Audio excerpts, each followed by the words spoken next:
વચનામૃત પાન 371 પત્રાંક 447 મુંબઈ વૈશાખ બદ 8 ભોમ 1949।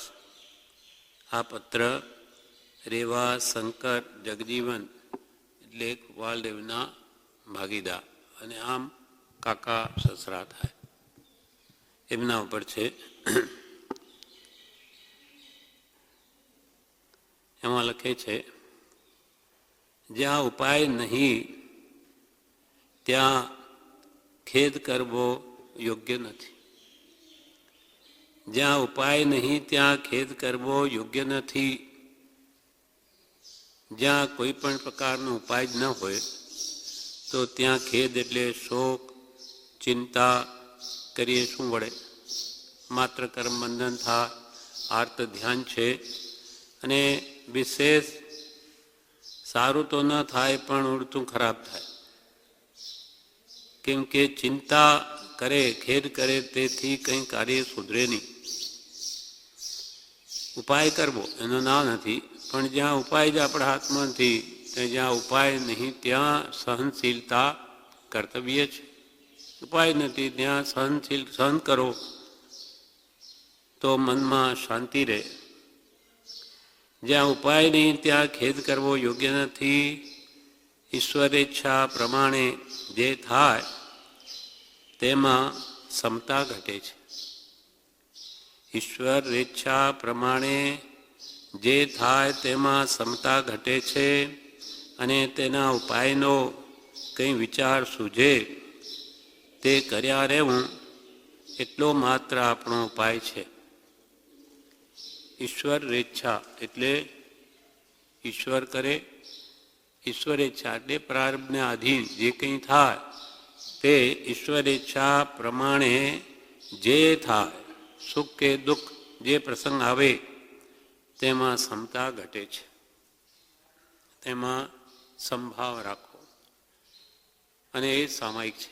ક્ષમતા સામાયિયો સંભાવથી બળવાન કર્મની નિર્જરા થાય છે। જે કંઈ પણ જીવો મોક્ષે ગયા છે તે ક્ષમતાના બળે જ ગયા। સુખ કે દુઃખમાં, સુખમાં છકી ન જાય અને દુઃખમાં ક્લેશિત પરિણામ ન થાય, તે જ જે કર્મો ઉદયમાં આવે તે કર્મો બધા ભોગવાય છે, નવો બંધ નહીં થાય। એટલે ઈશ્વર ઈચ્છા પ્રમાણે જે થાય તેમાં ક્ષમતા ઘટે છે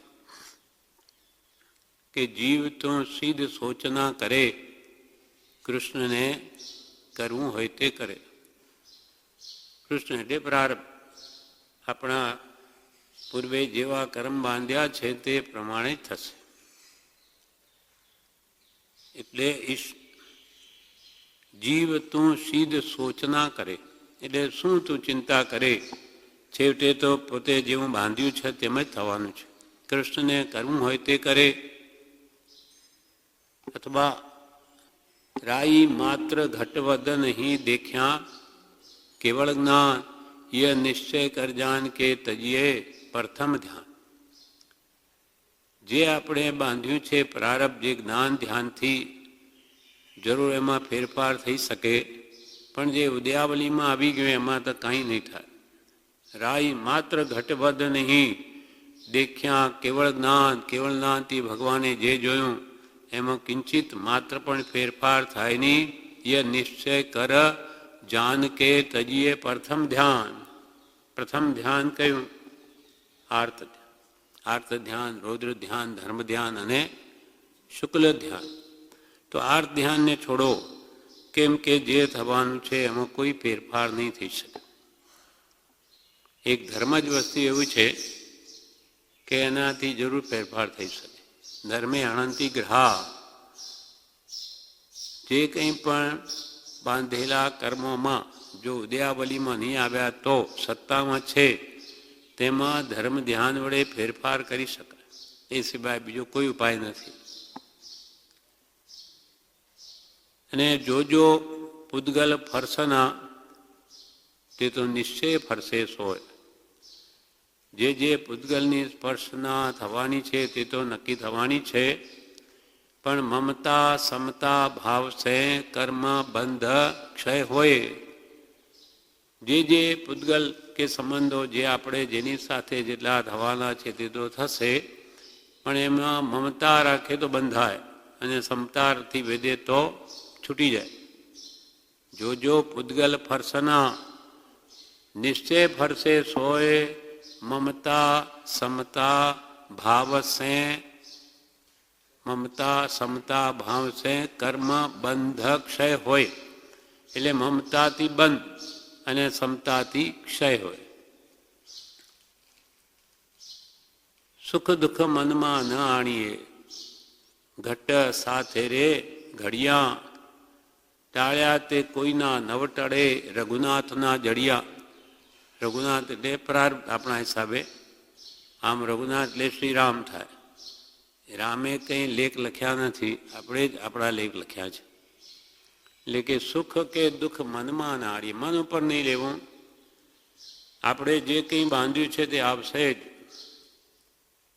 સુખ દુઃખ મનમાં આણીએ, ઘટ સાથે રે ઘડિયા, ટાળ્યા તે કોઈના નવ ટળે, કોઈના ટાળ્યા ન ટળે રઘુનાથના જડિયા. એટલે ઈશ્વર ઈચ્છા પ્રમાણે જે થાય તેમાં સમતા ઘટે છે. અને ખરેખર તો આપણે પ્રારબ્ધ પહેલાં બાંધ્યું છે. પ્રારબ્ધ પહેલે બન્યા, પીછે બન્યા શરીર. તુલસી અચરજ એ બડી બડી મન ન બાંધે ધીર. પ્રારબ્ધ આપણે બાંધ્યું તે પ્રમાણે બધું બન્યું છે. પ્રારબ્ધ પહેલે બન્યા, પીછે બન્યા શરીર. તુલસીદાસજી કે અચરજ એ બડી, એ બડો આશ્ચર્ય છે. છતાં મન ન બાંધે ધીર. છતાં મનમાં આ જીવ ધીરજ રાખતો નથી. કેમ કે નહીં બનવાનું નહીં બને, અને બનવું વ્યર્થ ન થાય તો કાંઈ એવો શબ્દ ન પીજીએ કે જેથી ચિંતા જાય. જે થવાનું છે થવાનું છે. આપણે તો સમ્યક પુરુષાર્થ કરે જ રહેવું. ચિંતાથી કંઈ નહીં વળે. ચિંતા તો માત્ર આત્મગુણ રોધક છે, આત્માના ગુણોને ઘાતે છે. ચિંતાથી કંઈ નહીં વળે. ચિંતા છે તો ચતુરાઈ ઘટે રૂપ ગુણ જ્ઞાન. ચિંતા બડી અભાગીન ચિંતા ચિતા સમાન. ચિતા એટલે આગ. ચિતા મળદું માડીએ તેને ચિતા કહે. કેવી અગ્નિ હોય એને જેમ આપણને આત્માને બાળે, આપણે લોહીને બાળી નાખે. ચિંતાથી કંઈ ન મળે. ચતુરાઈ તે પણ ઓછી થઈ જાય, બુદ્ધિ ઘટે. માણસ બહુ ચિંતામાં પડી જાય તો કંઈ શું કરવું અને ઉપાય જ ન શોધે, વિવેક માર્યો જાય. એટલે ઈશ્વર ઈચ્છા પ્રમાણે જે થાય તેમાં ક્ષમતા ઘટે છે. અને તેના ઉપાયનો કંઈ વિચાર સૂઝે તે કર્યા રહેવું. ઉપાય કરવો એનો કંઈ ના નથી, પણ ચિંતા ન કરવી. પણ તેના ઉપાયનો કંઈ વિચાર સૂઝે તે કર્યા રહેવું, એટલો માત્ર આપણો ઉપાય છે. પુરુષાર્થ કરવો, પછી દેહ થાય તે જોયા કરવું. સંસારના પ્રસંગોમાં ક્વચિત જ્યાં સુધી આપણને અનુકૂળ એવું થયા કરે છે ત્યાં સુધી તે સંસારનું સ્વરૂપ વિચારી ત્યાગયોગ છે. એવું પ્રાય હૃદયમાં આવવું દુર્લભ છે.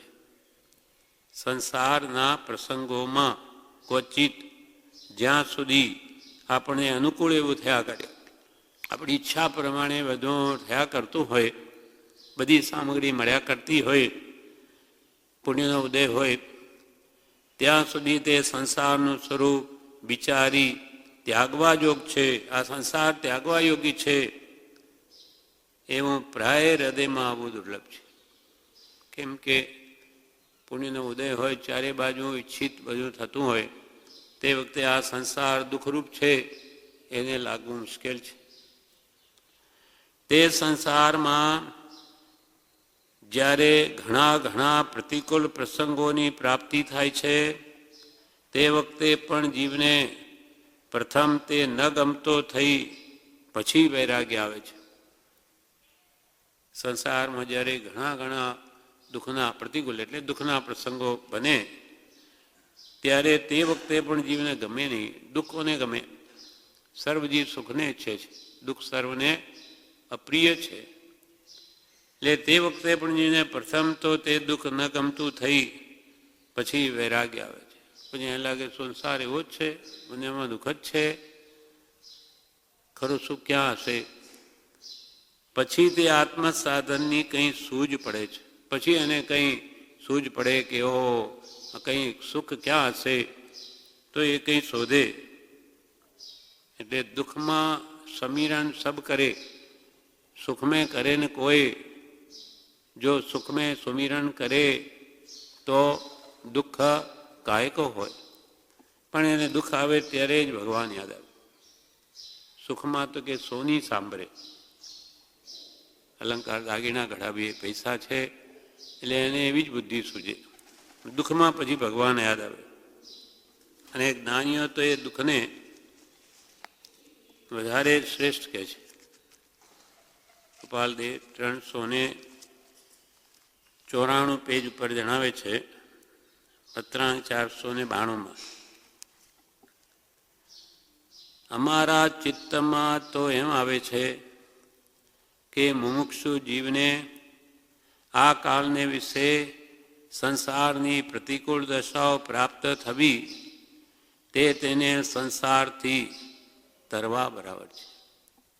અનંતકાળથી અભ્યાસ થયેલો એવા સંસાર સ્પષ્ટ વિચારવાનો વખત પ્રતિકૂળ પ્રસંગે વિશેષ હોય છે એ વાત નિશ્ચય કરવા યોગ્ય છે. એટલે કે મનમાં નક્કી કરવા યોગ્ય છે. કૃપાલ અમારા ચિત્તમાં તેમ આવે છે કે મુમુક્ષુ જેને સંસારથી છૂટવું હોય જન્મણથી, એવા જીવને તો આ કાળને વિશે સંસારની પ્રતિકૂળ દશાઓ પ્રાપ્ત થવી તે તેને સંસારથી તરવા બરાબર છે. કેમ કે વિશેષ અનુકૂળ થયા કરે તો એને વૈરાગ્ય આવે નહીં, અને વૈરાગ્ય વગર એની ગતિ આગળ ચાલે નહીં, પરમાર્થમાં આગળ વધી ન શકે. એટલે જેમ જેમ પ્રતિકૂળ દશા એને વિશેષ પ્રાપ્ત થાય તે સંસારથી તરવા બરાબર છે. અનંતકાળથી અભ્યાસ થયેલો એવા સંસાર છે તેમાં સ્પષ્ટ વિચારવાનો વખત તો પ્રતિકૂળ પ્રસંગે વિશેષ હોય છે. દુઃખ દુઃખ જ ચારે બાજુ પ્રતિકૂળતાઓ થતી હોય એટલે ધર્મ તરફ વળી શકવાના, તેમ નહીં તો કંઈ સત્સંગ અને તેમ નહીં તો કંઈ દુઃખરંગ. એટલે દુઃખના પ્રસંગો બન્યા કરે તો એને સંસાર સ્પષ્ટ જણાય. જેમ ભગવાન તો કહે કે સંસાર ત્યાં તો દુઃખને દુઃખ જ છે, દુઃખને સમુદ્ર છે, એને લાગે નહીં. પણ જ્યારે ખરેખર પ્રતિકૂળ પ્રસંગ બને ત્યારે એને અનુભવમાં આવે કે વાહ, ભગવાને કેમ જ છે, ખરેખર દુઃખ જ છે.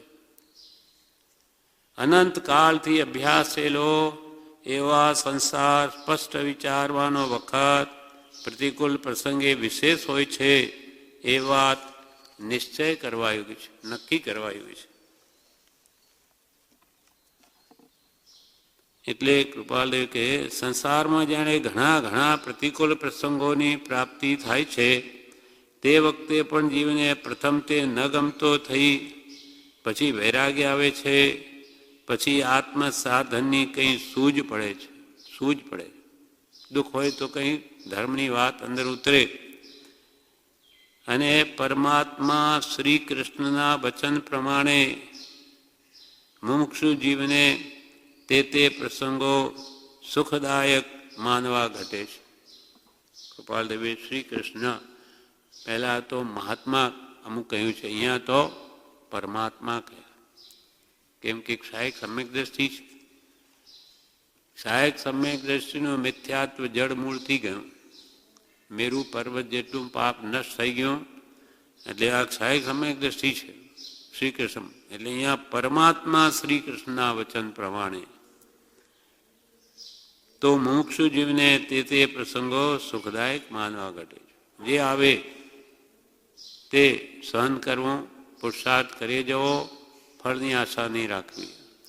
કર્મણ નેબા અધિકારસ્તુ મા ફલેસુ કદાચન.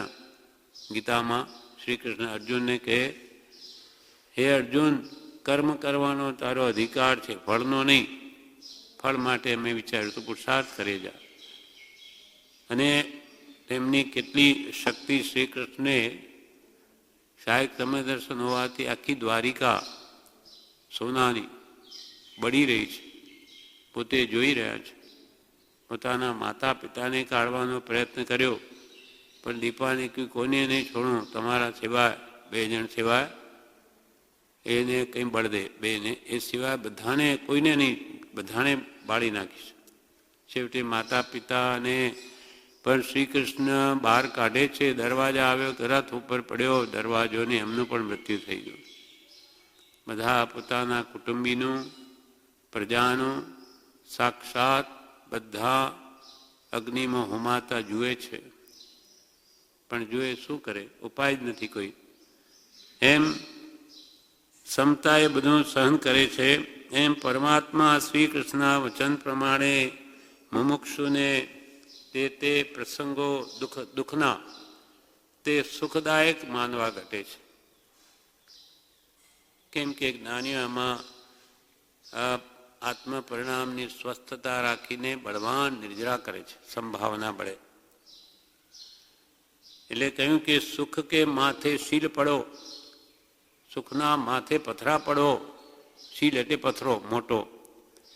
સુખ કે માથે શીલ પડો, જો નામ હૃદયથી જાય, ભગવાનનું નામ હૃદયથી જાય તો એવા સુખને માટે પથરા પડો, સુખને ઉપર.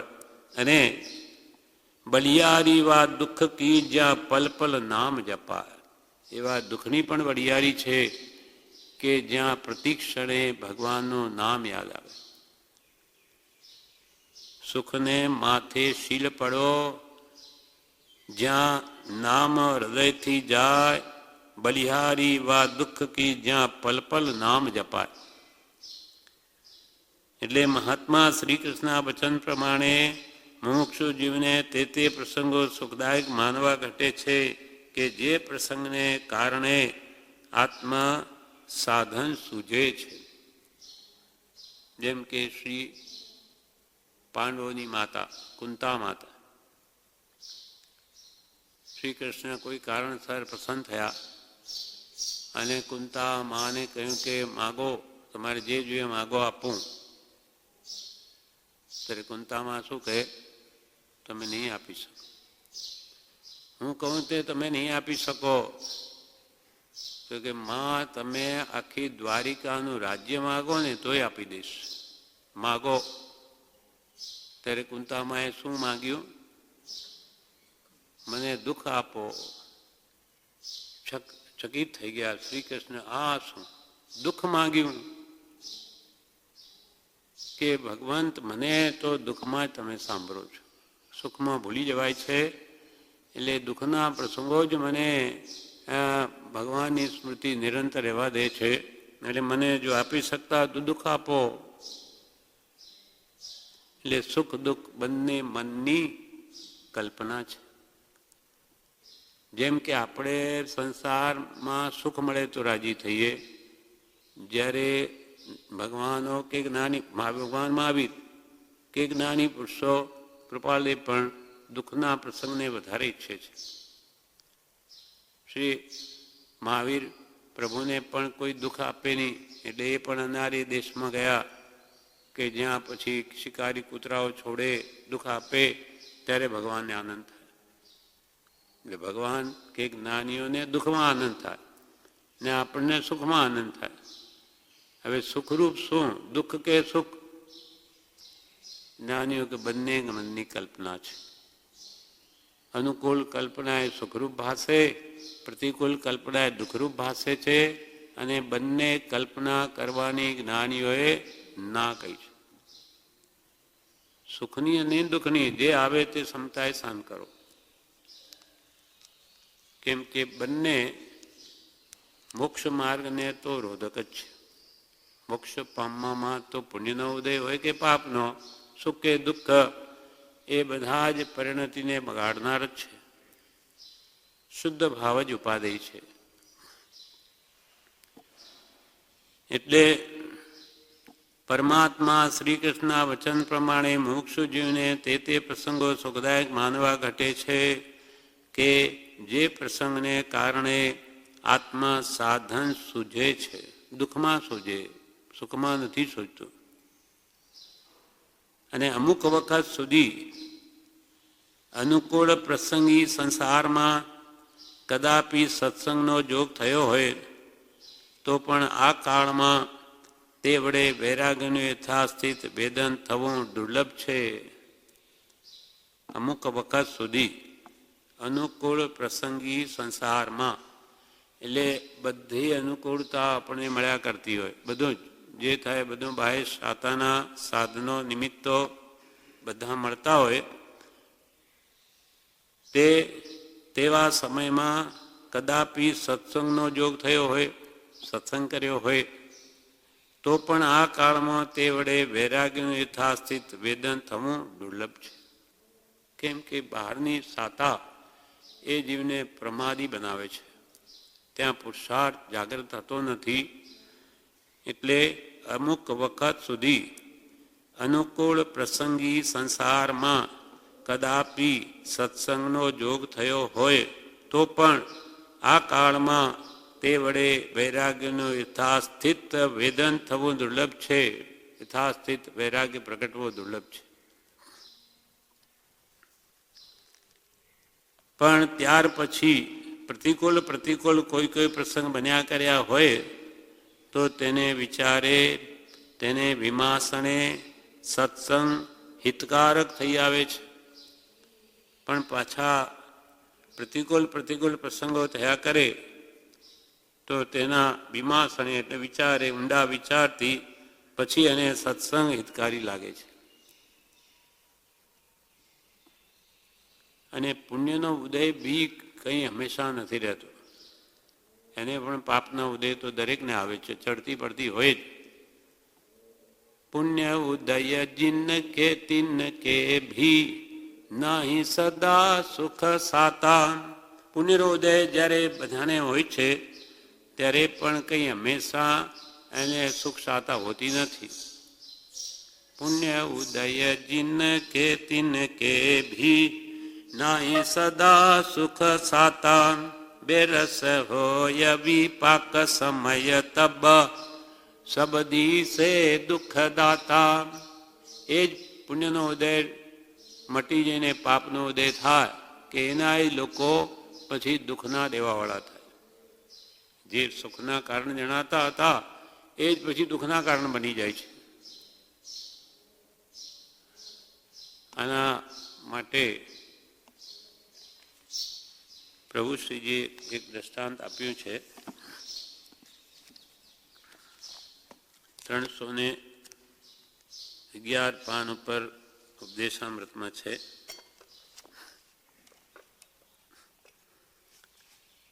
પ્રભુશ્રી કહે,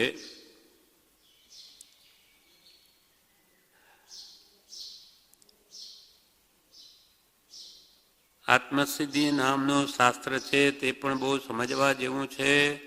સમાગમ રાખતા રહેવું. તમે બ્રાહ્મણ છો? પૂછ્યું પ્રભુશ્રીએ. ત્યારે મોક્ષ કહે, હાજી. હવે પ્રભુશ્રી દ્રષ્ટાંત આપે છે. પ્રભુશ્રી કહે, 2 સગા બ્રાહ્મણ ભાઈઓ હતા. તેમાંથી મોટો ભાઈ પરણેલો નહીં, તેને ધર્મ ઉપર વિશેષ પ્રેમ. તેથી નાના ભાઈને કહીને ઘર છોડીને તીર્થયાત્રાએ જવા અને કોઈ સંતને શોધીને આત્માના કલ્યાણ અર્થે ઉદ્યમ કરવા નીકળી પડ્યો.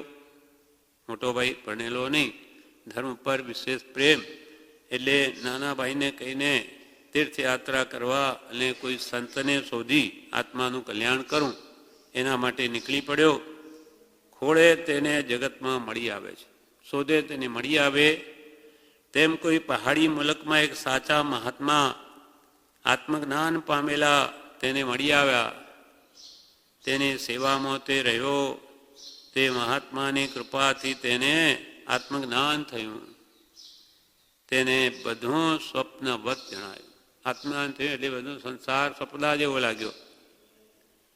એક વખત તેને વિચાર આવ્યો કે ગુરુ કૃપાથી મને લાભ થયો પણ મારો નાનો ભાઈ બિચારો મોજ શોખમાં પડી ગયો છે. બાયડીનું ચામડું ધોળું હોવાથી તેના મોહમાં જ તેની સાથે ને સાથે જ બેસવા ઉઠવામાં બધો કાળ ગાળે છે. મોટા ભાઈને થયું, મને તો જ્ઞાન થયું ગુરુ કૃપાએ, પણ મારો નાનો ભાઈ મોજ શોખમાં પડ્યો છે. બાયડી એટલે પોતાની પત્નીનું ચામડું ધોળું હોવાથી તેના મોહમાં જ તેની સાથે ને સાથે બેસવા ઉઠવામાં બધો કાળ ગાળે છે. તેથી દયા ભાવે તેણે એક વૈરાગી ભર્યો પત્ર લખ્યો, એક કાગળ લખ્યો અને ટપાલમાં નાખ્યો. તેના ભાઈનો પત્ર જાણી ઉપરથી જોયો. કોનો છે? ભાઈનો. એ તો આપણો ત્યાગી થયેલા, સંસાર છોડેલો. એટલે ઉપરથી જોયો અને વિષયમાં રચી પછી રહેલા અને વૈરાગ્યની વાત રૂચે. પ્રભુશ્રી કહે, 5 એમના વિષયોમાં તન્મય છે એવાને વળી વૈરાગ્યની વાત રૂચે એટલે તાકામાં કાગળ નાખી દીધો. એક એનો મિત્ર આવતો, તેને તે પત્ર બતાવેલો. એમ તેના ભાઈએ 18 પત્ર ઉપરાઉપરી લખ્યા. પણ નાના ભાઈને તો એવું લખ જ કરે છે એમ થઈ ગયું. આદત પડી ગઈ છે. લખ કર્યા કરે, લખ કરે છે એમ થઈ ગયું. તેથી આવે તે બધા પત્રો તે તાકામાં પધરાવતો ગયો. પછી કાળ જતાં કંઈ બધા જોગ પાંસરા રહે છે. સમય તો બધાનો પુણ્ય પાપનો ઉદય પણ આવે. સમય જતાં બધા કંઈ જોગ પાંસરા રહે છે. તેની સ્ત્રી મરણ પામી એટલે તે તો ગાંડો થઈ ગયો. જેટલી આસક્તિ વિશેષ એટલું દુઃખ પણ વિશેષ થાય. બધા લોકો સમજાવે પણ તે તો ખાય નહીં, પીએ નહીં અને મરી જ જવું છે એમ બોલ કરે છે.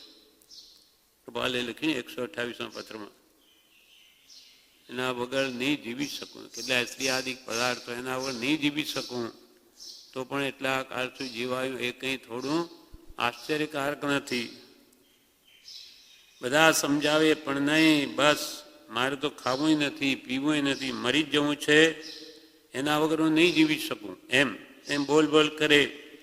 તેના સગાવાલાને ચિંતા થઈ એટલે તેના મિત્રને જઈને કહ્યું કે આ સોમલ અઠવાડિયાથી ખાતો નથી, તમે જરા આવો ને સમજાવો ને. તેથી તેનો મિત્ર આવ્યો એટલે સોમલ રડી પડ્યો અને બધી વૈભવની વાત વર્ણવા લાગ્યો. તેના મિત્રે કહ્યું, તમારા ભાઈના કાગળોનું કંઈ ઠેકાણું છે? તમારા ભાઈના એટલા કાગળો આવેલા છે, ક્યાં પડ્યા બધા? તેણે તાકું બતાવ્યું. તેમાંથી તેના મિત્રે કાગળ કાઢીને એક વાંચવા માંડ્યો. કંઈક નિમિત્ત બદલાય એટલે ચિત્ત તેમાં રોકવું પડે. પ્રભુશ્રી કહે, નિમિત્ત બદલાઈ ગયું, પેલો વાંચે એટલે તેમાં મન રોકવું પડે. નિમિત્ત બદલાય એટલે ચિત્ત તેમાં રોકવું પડે. એક સમયે કાંઈ 2 ક્રિયા થાય છે. મન તો એક છે, ઉપયોગ ત્યાં લગાડ્યો ક્યાં ન હોય. કબીરા, મન તો એક હૈ, ચાહે जिधर लगा, चाहे गुरु की भक्ति कर, चाहे विषय कमा. એક સમયે કંઈ 2 ક્રિયા થાય છે. તે પત્રો સાંભળવામાં તેનું મન રોકાયું. એટલી વાર તેની સ્ત્રીની ચિંતા તે ભૂલી ગયો અને બધા પત્રો વંચાતા તેને સમજાયું કે તેનો ભાઈ કહે છે તેમજ સંસાર ક્ષણભંગુર અને દુઃખદાયી છે. પ્રત્યક્ષ થઈ ગયો, એટલું દુઃખ છે એટલે ભગવાનના વચનો અસર કરી ગયા. સુખમાં તો કંઈ યાદ આવે નહીં, પણ દુઃખમાં લાગ્યું કે ખરેખર એવું જ છે સંસાર. ક્ષણભંગુર અને દુઃખદાયી છે એટલું થયું એટલે બધું મેલ્યું પડતું અને કાગળમાંના સરનામા પ્રમાણે ભાઈને શોધવા નીકળી પડ્યો. ફરી ગયું બધું. આ સત્સંગ શું કામ કરે છે? મહાપુરુષોના વચનોથી કેવી શાંતિ વળે. બધું મેલ્યું પડતું અને કાગળના સરનામા પ્રમાણે ભાઈને શોધવા નીકળી પડ્યો. તેનો ભાઈ જંગલમાં પહાડી જગામાં રહેતો હતો. ત્યાં જઈ તેના ચરણમાં મસ્તક મૂકી મોક્ષનો માર્ગ બતાવવા વિનંતી કરી. તે બંને ભાઈએ ધર્મ આરાધ્યો અને સોમલ બ્રાહ્મણ મરીને દેવ થયો. શુક્રનો તારો ઉગમણી આથમણી દિશામાં ચકચકતો દેખાય છે. ત્યાં જ એનો જીવ છે, એ તેનું વિમાન છે. શુક્રનો તારો તો કે આ જ જીવ છે. આમ પ્રમાણે નિમિત્તાધીન અને એમાં સત્સંગ બળવાન ભાગ ભજવે છે. બધા ભાવ ફેરવી નાખે. એટલે પ્રભુશ્રી કે કૃપાલય કે છે પણ ત્યાર પછી પ્રતિકૂળ કોઈ પ્રસંગ બન્યા કર્યા હોય તો તેને વિચારે, તેને વિમાસને સત્સંગ હિતકાર થઈ આવે છે. એવું જાણી જે કંઈ પ્રતિકૂળ પ્રસંગની પ્રાપ્તિ થાય તે આત્મા સાધનના કારણ રૂપે માની સમાધિ રાખી ઉજાગર રહેવું. એટલે સૌભાગ્યને કૃપાલય લખે છે કે હવે તમારે જે કંઈ પણ પ્રતિકૂળ પ્રસંગની પ્રાપ્તિ થઈ છે તો એને આત્મસાધનના કારણ રૂપે માનો, વિશેષ કલ્યાણનું કારણ જાણો અને સમાધિ રાખી એટલે મનમાં સ્વસ્થતા રાખી અને ઉજાગર રહેવું, જાગૃત રહેવું. કલ્પિત ભાવમાં કોઈ રીતે ભૂલ્યા જેવું નથી. આ જગત આખું કલ્પિત છે, કલ્પનાથી ઊભું થયેલું છે. એટલે કલ્પનાથી સુખરૂપ માનેલા એવા જગતમાં કંઈ ભૂલ્યા જેવું નથી. સુખની કલ્પના કરો, સુખ દુઃખમાં દુઃખ છે, આમાં કંઈ જ નથી, કલ્પિત છે બધું. કલ્પિત ભાવમાં કોઈ રીતે ભૂલ્યા જેવું નથી. આ પત્ર પૂરો થયો, એનું વિવેચન પણ છે.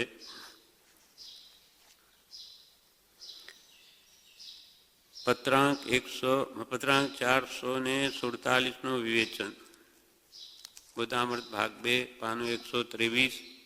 એમાં કે છે જ્યાં ઉપાય ચાલી શકે એવા કામમાં વિચારવાને ખેદ કર્તવ્ય નથી. ઉપાય ચાલી શકે એટલો કરવો, પણ ખેદ તો ન જ કરવો. જે થાય તે જોયા કરવું, કારણ કે આપણા હાથમાં નથી. જે થવાનું હશે તે થશે. આપણે થાય તેટલું કરી લેવું. બાકી જ્ઞાનીની આજ્ઞા ચાલે તો કર્મ ન બંધાય. જ્ઞાનીએ શું કહ્યું? જે થાય તે જોયા કરવું. જે થાય તે જોવા આવે, જે થાય તે યોગ્ય જ માનવામાં આવે. પોતાના ગુણનું ઉત્કૃષ્ટપણું સહન કરવામાં આવે, પરના દોષ જોવામાં ન આવે, તો જ આ સંસારમાં રહેવું યોગ્ય છે, બીજી રીતે નહીં. તો દુઃખ આવે તો કે યોગ્ય જ માનવામાં આવે. કેમ કે આપણું જ બાંધેલું આવે, કોઈ બીજાએ નથી મોકલ્યું. હવે ક્ષમતાએ વેદી લો તો ગયું. આપણે એટલી દેણદારી ઓછી થઈ કર્મોની. એટલે કૃપાલ કે જે થાય તે જોયા કરવું. કારણ કે આપણા હાથની વાત નથી અને અજ્ઞાન અવસ્થાએ આપણે કર્મ બાંધ્યા છે તો આવ્યા છે ઉદયમાં. હવે એને ક્ષમતાએ ભોગવી લે તો એ વાત પતી ગઈ. જે થવાનું છે તે થશે. આપણે થાય તેટલું કરી લેવું. નાનીની આજ્ઞાએ ચાલે તો કર્મ ન બંધા. જે થાય તે જોયા કરવું. જીવને ક્ષમતા આવવી મુશ્કેલ છે જ. કંઈ બધું જોયા કરવાની આ તો વાત થઈ આપણે, પણ તે રીતે વર્તન કરવું સહેલું નથી. પણ કરે તો નિર્જરા પણ બળવાન છે. જીવને ક્ષમતા બી મુશ્કેલ છે. પ્રવૃત્તિ એ આત્માનો ધર્મ નથી. પ્રવૃત્તિ એ આત્માનો ધર્મ નથી. એ તો કર્મોના કારણે આવેલી છે, એનો કોઈ સ્વભાવ નથી. જેમ કે પાણીમાં ગરમી આત્માનો સ્વભાવ નથી. એ તો અગ્નિ પર મૂક્યું એટલે ગરમી આવી છે. સ્વભાવ તો શીતળ છે, તો તેમ આત્માનો સ્વભાવ તો શીતળ જ છે, નિવૃત્તમય છે, પ્રવૃત્તિ એને પ્રિય નથી. સંસારી જીવોને બધી કેટલી પ્રવૃત્તિ કરવી પડે, પણ એ બધી છૂટીને ઘરે આવે ત્યારે એને શાંતિ અનુભવાય છે. પણ શું કરે, એટલો બધો ફોર્સ હોય ચારે બાજુ ઘરનો, કુટુંબનો. એટલે પ્રવૃત્તિ એ આત્માનો ધર્મ નથી, પણ કરવી પડે છે. પછી એમાં એ રાજી એને મનને સુખરૂપ માની લે છે. કેમ કે દુઃખરૂપ માને તો એ જીવી જ ન શકે. કેવી રીતે પ્રવૃત્તિમાં નિરંતર રહેવું, અને દુઃખ છે તો મહાદુઃખી થઈ જાય.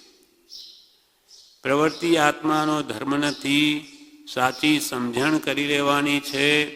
સમજણની ખામી છે ત્યાં સુધી બાહ્ય દ્રષ્ટિ છે.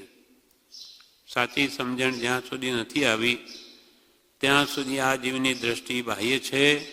તેથી અન્યથા થાય છે. હું પામર શું કરી શકું એવો વિવેક જેના હૃદયમાં હોય તેને કશો ખેદ નહીં થાય. કે હું તો કંઈ કરી શકું એમ જ નથી.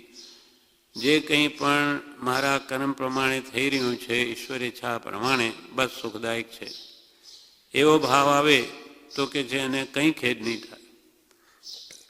કેમ કે મારી ઈચ્છા પ્રમાણે કંઈ થવાનું જ નથી. જે કંઈ પૂર્વે મેં બાંધ્યું છે તે પ્રમાણે જ થવાનું છે. સંસારના અનુકૂળ પ્રસંગમાં ત્યાગ આવવો મુશ્કેલ છે. ત્યાગની ભાવના પણ ન થાય. બધું અનુકૂળ થયા કરતું હોય ત્યાં છૂટવાની ઈચ્છા પણ ન થાય. સંસાર ન ગમે એવું કરવાનું છે. સંસાર ન ગમે એવું કરવાનું છે. ભલે આપણને બાહ્યથી શાતાનો ઉદય હોય, બધી સગવડ હોય, છતાં પણ આ સંસાર કેવો ઝેરરૂપ છે એમ જ્ઞાનીઓ કહ્યું છે. એ વિચારીને સંસાર ન ગમે એવું કરવાનું છે.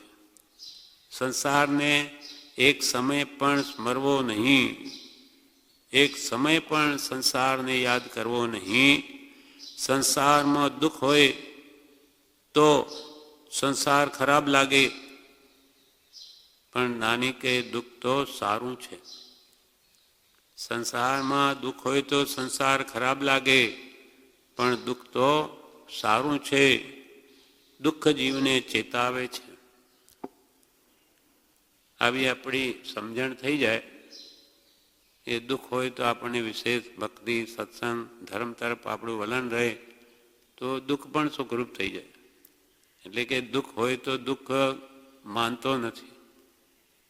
બ્રહ્મચારીજીનું વચન છે કે મોટા ભાગે તો પુણ્યશાળી જીવો સુખી જ હોય છે, એને દુઃખ હોતું નથી. અને દુઃખ હોય તો દુઃખ માનતો નથી. કેમ કે એક પ્રકારે એને જીવવાનો આધાર મળ્યો છે. સત્પુરુષનું શરણ મળ્યું એટલે આ દુઃખ આવ્યું એ જવા આવ્યું છે, એને એમ થાય. એટલે સંસારને એક સમય પણ સ્મરવો નહીં. સંસારનું દુઃખ તો સારું છે. દુઃખ જીવને ચેતાવે છે.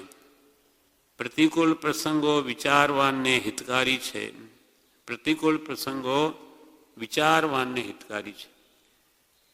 એટલે આપણને સમાધિ મનના પાઠમાં બ્રહ્મચારીએ કહ્યું કે વિચારવાન શું વિચારે કે ભાઈ દુઃખ આવ્યું છે તો શૂરવીરપણે સહન કરો. કાયર થઈ હિંમત ના હારો, ડરીએ ન કર્મ ઉદય ટળશે. ખૂબ નિર્બળ થઈને કે આ બધું દુઃખ મને ક્યાં આવી ગયું હોય, ક્યારે મળશે, આમ કાયર થવાથી કંઈ દુઃખ જવાનું નથી. કેમ કે કર્મના ફળમાં દુઃખ આવ્યું ને કર્મ તો જડ વસ્તુ છે. એ જડને કંઈ દયા નથી. એ તો જેવા બાંધ્યા એવા જ ઉદયમાં આવે. જેમ ઝેર હોય એ ઝેરને આપણે એમ કહીએ કે તું મને મારતો નહીં હો, હું પીઉં છું પણ તું મને મારીશ નહીં, એ તો જડ છે. એ તો જે એનો ગુણધર્મ છે થવાનો જ. એમ કાયર થઈ હિંમત ના હારો, ડરીએ ન કર્મ ઉદય ટળશે. અવસર આ ધીરજ ધરવાનો, સુરવીર થા ત્યાં જય મળશે.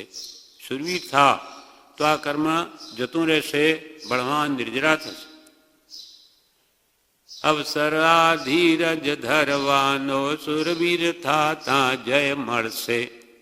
રુદન કરી તરફરશો તો પણ ક્રૂર કર્મ નહીં દયા ધરે.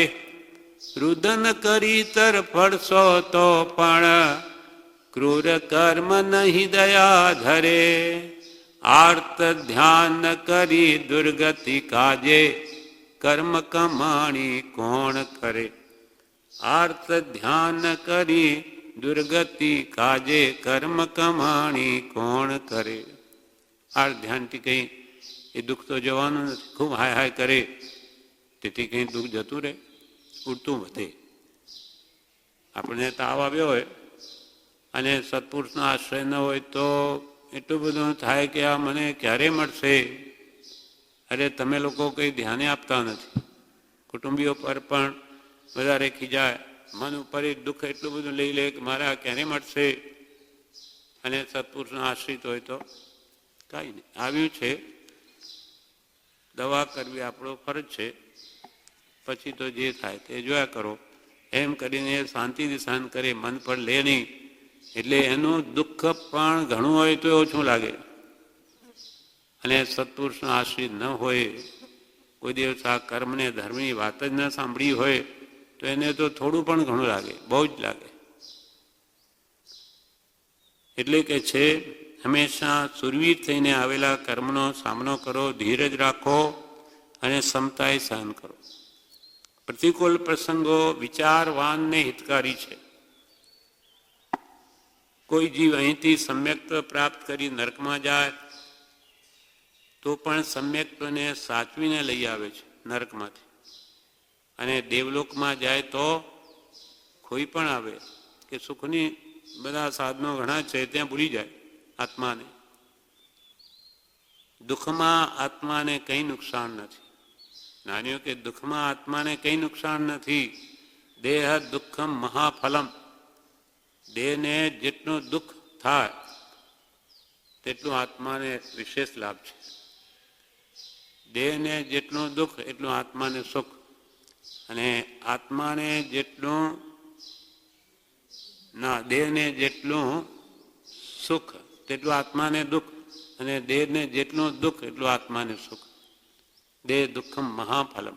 હવે આ વાત આપણે વારંવાર વિચારીને હૃદયમાં બેસાડી દીધી હોય તો દુઃખ શું કરે અને શું દુઃખી કરી શકે. એ દુઃખ તો સુખરૂપ છે એમ એને મનમાં બેસાડી દીધું હોય. એટલે કે દુઃખમાં આત્માને કંઈ નુકસાન નથી. દુઃખમાં જેટલો પુરુષાર્થ કરે તેટલું આત્મવીર્ય વધે છે, વિશેષ બળવાન નિર્જરા થાય છે. તો કેટલો મોટો લાભ, કેટલી દેણદારી પતે. માત્ર સમજણની ખામી છે. એટલે સમજ સાર સંસાર મેં સમજુ ટાળે દોષ, સમજ સમજ કર જીવ હી ગયા અનંતા મોક્ષ. કોઈ એક ભક્ત હતો, તે ભગવાનની બહુ ભક્તિ કરતો, તેથી ભગવાન તેના પર પ્રસન્ન થયા અને માગે તે આપવા કહ્યું. ત્યારે ભક્તે શું માગ્યું? હે ભગવાન, મારે કશું જોઈતું નથી, મને દુઃખ આપો. ભક્ત શું કહે? દુઃખ આપો. અને આપણે શું માગીએ? સુખ આપો. તો પછી આપણે ભગત ખરા? ઠગ ભગત, બગ ભગત. ભક્તે કહ્યું, હે ભગવાન, મારે કંઈ જોઈતું નથી, મને દુઃખ આપો, જેથી આત્મા ભણી દ્રષ્ટિ જાય. જેથી આત્મા ભણી મારી દ્રષ્ટિ જાય. તો તે દુઃખ હોય તોય સારું છે. સંસાર બધો કલ્પિત છે, કેમ કે ઉપજે મોહ વિકલ્પથી સમસ્ત આ સંસાર અંતર્મુખ અવલોકતા વિલે થતા નહીં બાય. સંસાર બધો કલ્પિત છે, આત્માને દુઃખી કરનાર છે. સંસારમાં સુખનો છાંટો નહીં. બધી તુલનાત્મક મધ્યસ્થતાથી વિચાર કરે અને દુઃખનો કોઈ પાર નથી. ત્રિવિધ તાપાગ્નિ જીવને રોજ આમ કમ્પેરેટિવ સ્ટડી કરે લખીને કે ભાઈ આખા દિવસમાં સંસારમાં મેં કેટલું સુખ ભોગવ્યું અને એના બદલામાં કેટલું દુઃખ વેઠ્યું એ માપ કાઢવા જાય તો કેટલા % આવશે ખબર પડી જાય. સુખ છે જ નહીં. એક સુખ લેવા જતાં કેટલી બધી ઉપાધિ, એ પણ સુખ કલ્પિત છે, સુખાભાસ છે. અને દુઃખ તો સવારથી સાંજ સુધી બધી અને શાંતિથી બેસવા જ નહીં દે, એટલું બધું દુઃખ આવી જાય. સંસાર બધો કલ્પિત છે, આત્માને દુઃખી કરનાર છે. સત્સંગ થયો હોય પણ સંસાર પ્રસંગની અનુકૂળતા હોય તો વૈરાગ્ય આવવો મુશ્કેલ છે. એના માટે કૃપાલદેવ પોતે ઉપદેશ છાયામાં આ નાભા ભગતનું દૃષ્ટાંત આપ્યું છે. 703 પેજ વચનામૃતમાં કહ્યું છે, ઉપદેશ છાયામાં, નાભો ભગત હતો. કોઈએ ચોરી કરીને ચોરીનો માલ ભગતના ઘર આગળ દાટ્યો.